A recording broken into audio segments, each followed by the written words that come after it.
السلام علیکم ورحمۃ اللہ وبرکاتہ۔ الحمد للہ رب العالمین والعاقبۃ للمتقین والصلاۃ والسلام علی رسولہ الکریم۔ محترم حضرات، ہم آپ سے لگاتار درس حدیث کر رہے ہیں اور آج اس کا درس نمبر 224 ہے۔ ہم اس حدیث پر بات کر رہے ہیں جو ترمذی شریف کی روایت ہے کہ دنیا میں جب مصیبتیں آتی ہیں تو اس کی بنیادی وجوہات کیا ہوتے ہیں۔ تو اللہ کے رسول صلی اللہ علیہ وسلم سے ابو ہریرہ رضی اللہ تعالی عنہ نے تقریباً 8-10 باتیں نقل کیا کہ جب ایسا ماحول پیدا ہوتا ہے تو رب ذوالجلال جو ہے اس کا غصہ ہوتا ہے اور پھر وہ اس دنیا پہ جو ہے وہ انفرادی طور پہ نہیں بلکہ قومی سطح پہ جو ہے وہ مختلف قسم کے عذاب نازل کرتا رہتا ہے۔ اس میں سے ایک بات اللہ کے رسول صلی اللہ علیہ وسلم نے فرمائی، وَسَادَ الْقَبِيلَةَ فَاسِقُهُمْ وَكَانَ زَعِيمُ الْقَوْمِ أَرْذَلَ لَهُمْ۔ اللہ کے رسول نے فرمایا کہ اس میں سے ایک بات یہ بھی ہے کہ قبیلے کی یا قوم کی جو لیڈرشپ کرے گا نا، وہ اس قوم کا فاسق آدمی ہوگا، اور اس کو کیونکہ قبیلے کا لفظ چھوٹا لفظ ہے، اس کے بعد اس کو اور مزید بتایا گیا کہ قوم وَكَانَ زَعِيمُ الْقَوْمِ أَرْذَلُهُمْ، اور قوم کا جو لیڈر ہوگا وہ ذلیل شخص ہوگا۔ یہ اس کے علاوہ بھی اور بہت سی حدیثیں اس سلسلے میں آئی ہوئی ہیں کہ آپ ابھی اگر بھارت کو دیکھ لیں، یہ تو عالمی سطح کی بات ہے، بھارت کو دیکھ لیں خاص کر، تو اگر آپ نیٹ پہ جا کر کے جتنے ایم ایل اے اور ایم پی ہیں پورے سب ملا کر کے ان کے اگر تاریخ نکالیں گے تو اندازہ یہ ہے کہ 60 سے 65% وہ لوگ ایم ایل اے اور ایم پی ہیں جن کے اوپر مرڈر کا، ریپ کا کیس چل رہا ہے۔ کم سے کم 65% لوگ ایسے ہیں جو اس مطلب ہمارے لیڈر ہیں اور ان کے اوپر کیس چل رہا ہے۔ یہی بات اللہ کے رسول فرما رہے ہیں کہ چاہے قوم کی لیڈرشپ کر رہے ہوں اور چاہے وہ کسی چھوٹی سی کمیونٹی کے لیڈر ہوں۔ اب جیسے مثال کے طور پر کارپوریٹر ہے، کارپوریٹر ایک چھوٹے سے علاقے کا کیا ہے، ذمہ دار ہے۔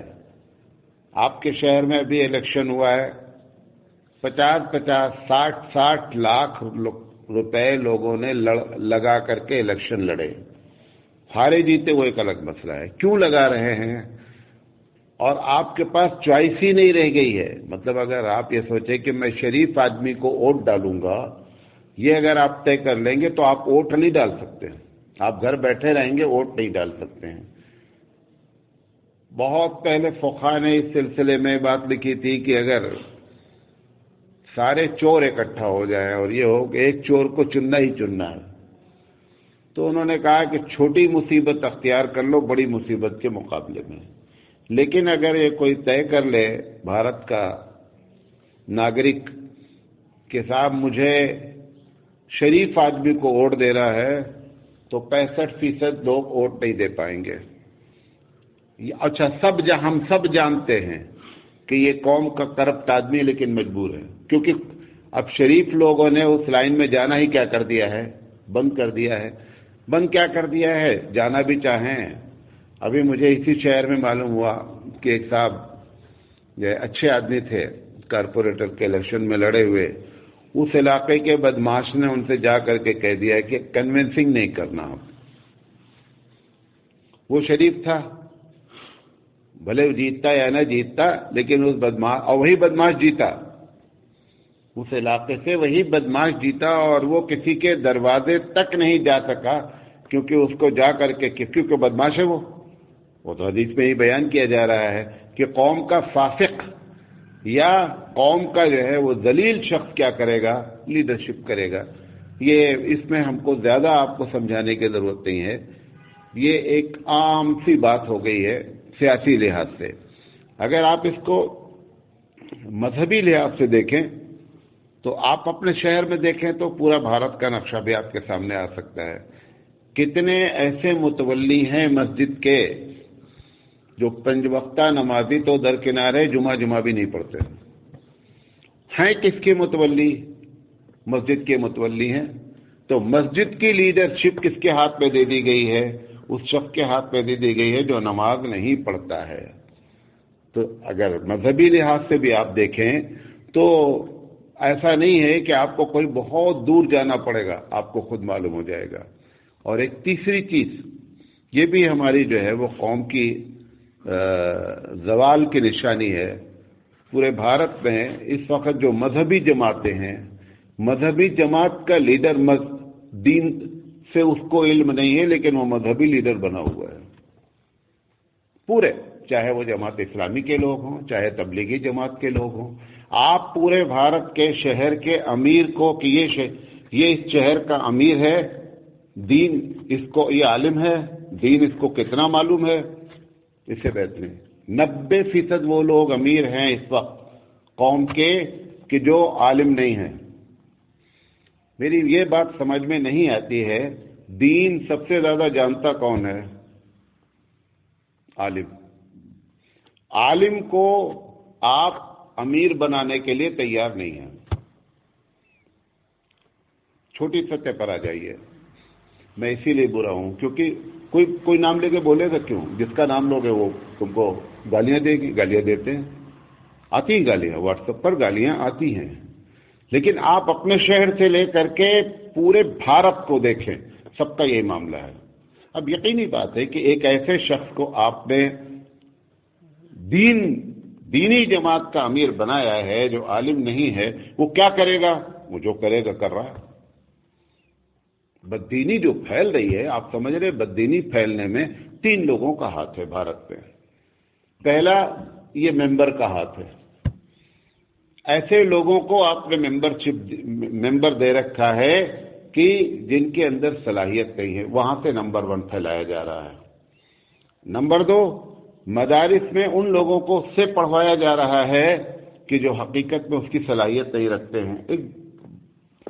اگر بڑی تعداد میں نہ کہہ پاؤں تو کم سے کم 30 سے 40% وہ لوگ ہیں ہمارے. ابھی مجھے اپنے مدرسے میں 2 استادوں کا تقرر کرنا تھا. مدرسے اور مسجد میں جب کوئی اپائنٹمنٹ ہوتا ہے تو کوئی انٹرویو نہیں ہوتا ہے. آپ اپنی مسجد کے امام سے پوچھئے کہ آپ کو اس مسجد میں جب امامت ملی تو آپ کا انٹرویو کس نے لیا ہے؟ کسی نے نہیں لیا. آپ اپنے فیکٹری کے گیٹ مین کے لیے بھی کیا کرتے ہیں؟ انٹرویو لیتے ہیں. جس کے ہاتھ میں امامت دی جا رہی ہے اس کا انٹرویو کوئی نہیں لیتا ہے. مدرسے میں پڑھائے جانے والے اساتذہ کو انٹرویو نہیں لیتے ہیں. ایک بڑی تعداد، تو بڑے مدرسوں کی میں بات نہیں کر رہا ہوں. میں بھی چھوٹا ہی مدرسہ ہوں، کوئی بڑا نہیں. میں نے کہا کہ بھئی میں تو بغیر انٹرویو کے نہیں رکھوں گا. میرا انٹرویو کیا ہے؟ ہم نے کہا کہ آپ کے پاس ڈگری ہے. ہم نے کہا میرے پاس ڈگری سے کوئی بحث نہیں ہے، آپ کلاس لیجئے، میں بیٹھا رہوں گا. آپ جو کلاس آپ کا دل چاہے پڑھا دیجئے. جو کلاس آپ کو، جو کتاب آپ کو تیاری کرنی ہے، 15 دن پہلے میں آپ کو بتا دے رہا ہوں، آپ تیاری کر کے آئیے. جو سبق آپ کو پڑھانا ہے اس کی تیاری کر کے آئیے، لیکن میں بیٹھا رہوں گا اور آپ کلاس پڑھا لیجئے. ہم چاہ رہے تھے کہ شہر کے لوگ کوئی عالم آ جائیں تو بہت اچھا ہے. پہلی بات تو 50% لوگ آئے ہی نہیں. جب میں نے کہہ دیا کہ مجھے کلاس لینی ہے، ہم ڈیمو دیکھیں گے اس کے بغیر، تو 50% لوگ بولے کچھ نہیں. حالانکہ پہلے میں بہت پریشان ہوں، مولانا فلاں ہے، نہیں آئے. جب اس میں سے آئے تو ہم ایک آدمی کا بھی انتخاب نہیں کر پا رہے ہیں. یہ کیا ہے کہ اب جب انٹرویو کے بغیر رکھا ہی گیا ہے تو کیسا پڑھائیں گے؟ تو بددینی نہیں پھیلے گی، دین کہاں سے آئے گا؟ اور تیسرا کیا ہوا کہ جو دینی جماعتیں ہیں ان جماعتوں کے امیر جو ہے وہ عالم نہیں ہے. اب یہ تین جب اکٹھا ہو گئے تو آپ کا بیڑا غرق ہونا ہی ہونا ہے، ہو رہا ہے غرق۔ ایسی چھوٹی چھوٹی باتیں واٹس ایپ پر سلام وہ مسئلہ پوچھتے ہیں۔ حیرت ہوتی ہے کہ جس دیش میں 1150 سال ہو گئے اسلام کو آئے ہوئے، وہاں کے لوگ ایسی باتیں سوال کریں۔ ابھی کل ایک صاحب نے سوال کیا، مولانا صاحب ہماری امی کہہ رہی ہیں کہ نئے گھر میں شفٹ ہونا ہے، وہاں دودھ ابالنا ہے تب جانا ہے، یعنی گھر میں دودھ ابالنا ہے۔ کیا دودھ ابالنے سے آپ کے گھر کا اوپننگ سے کیا تعلق ہے؟ اس سے پورے قوم کا اندازہ ہوتا ہے نا کہ قوم کھڑی کہاں ہے، کیا ہے قوم کے اندر، کہاں سے بددینی آ رہی ہے۔ تو قوم کے جب لیڈر لوگ ایسے ہو جائیں گے تو یہ معاملہ خراب ہوگا۔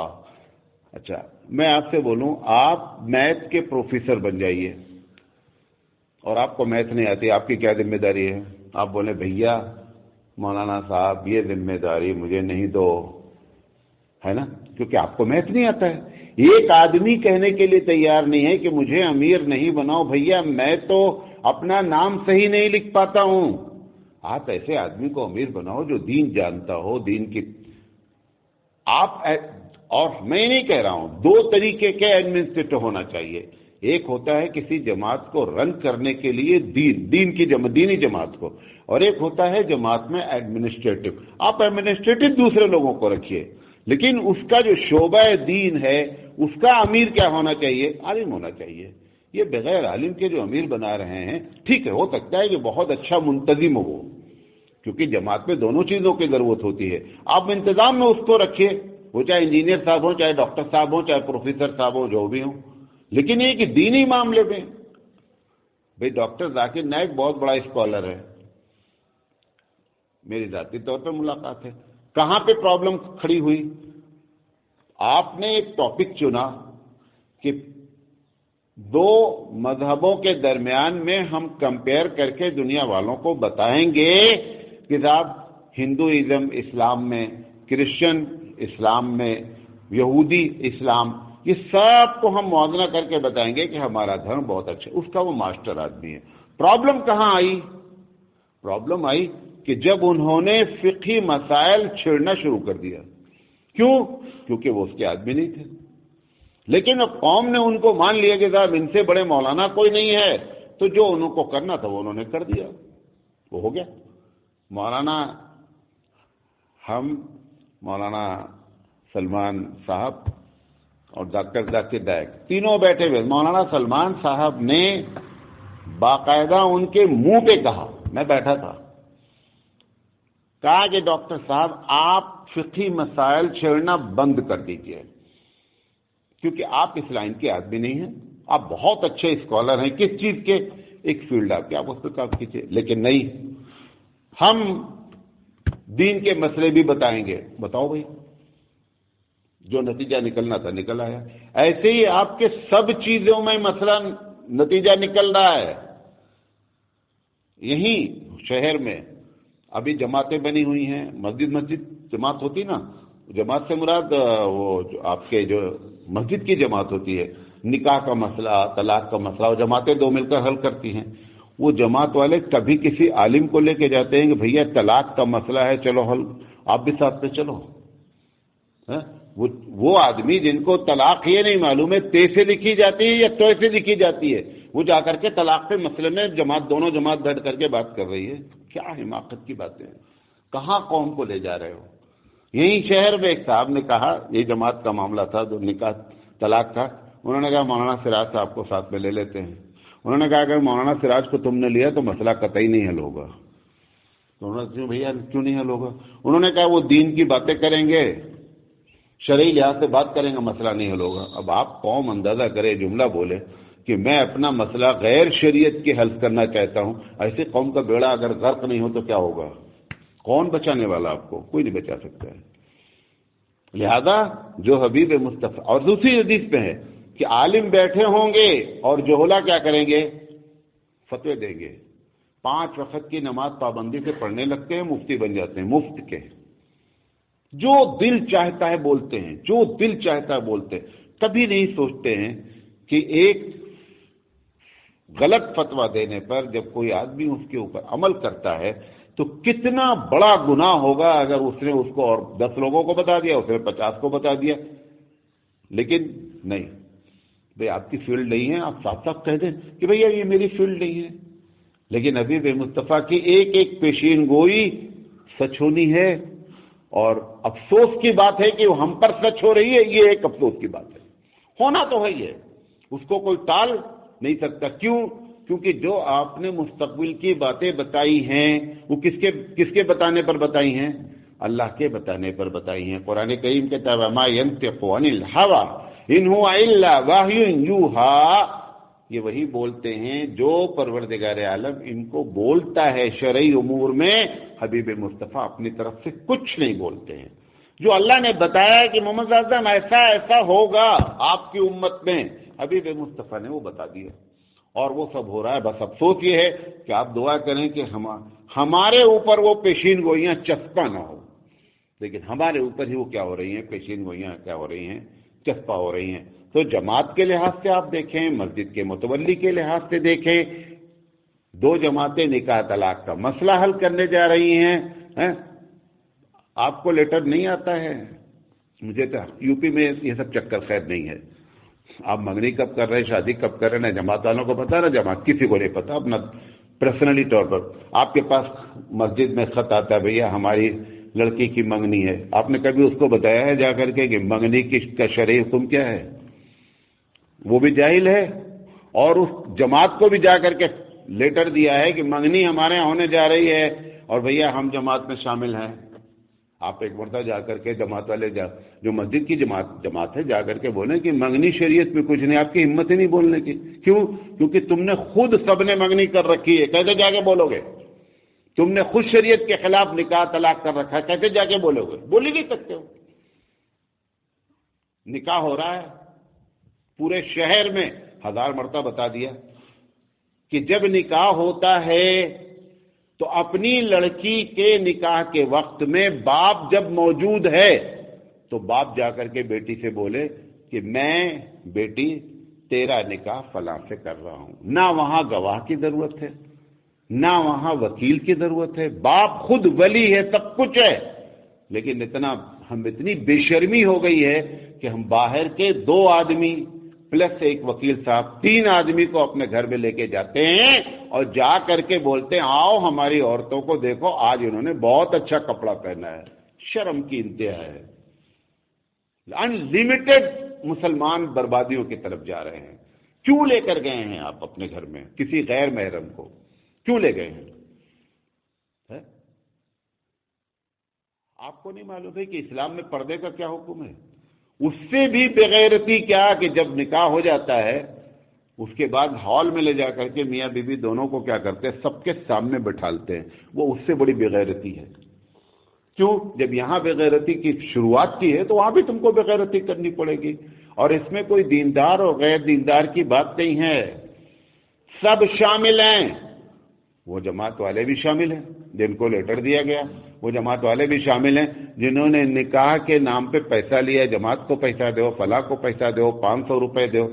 ارے جا کر ایک مرتبہ اس کی ذمہ داری بھی نبھاؤ یار.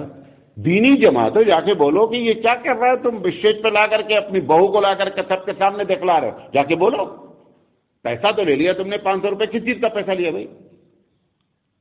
ہمارے پاس بھی نکاح نامہ ہے، ہم ایک پیسہ نہیں لیتے، ایک پیسہ نہیں لیتے. اور یہ بھی پوچھتے ہیں کہ بتاؤ ہال میں اکٹھا بیٹھا لو گے؟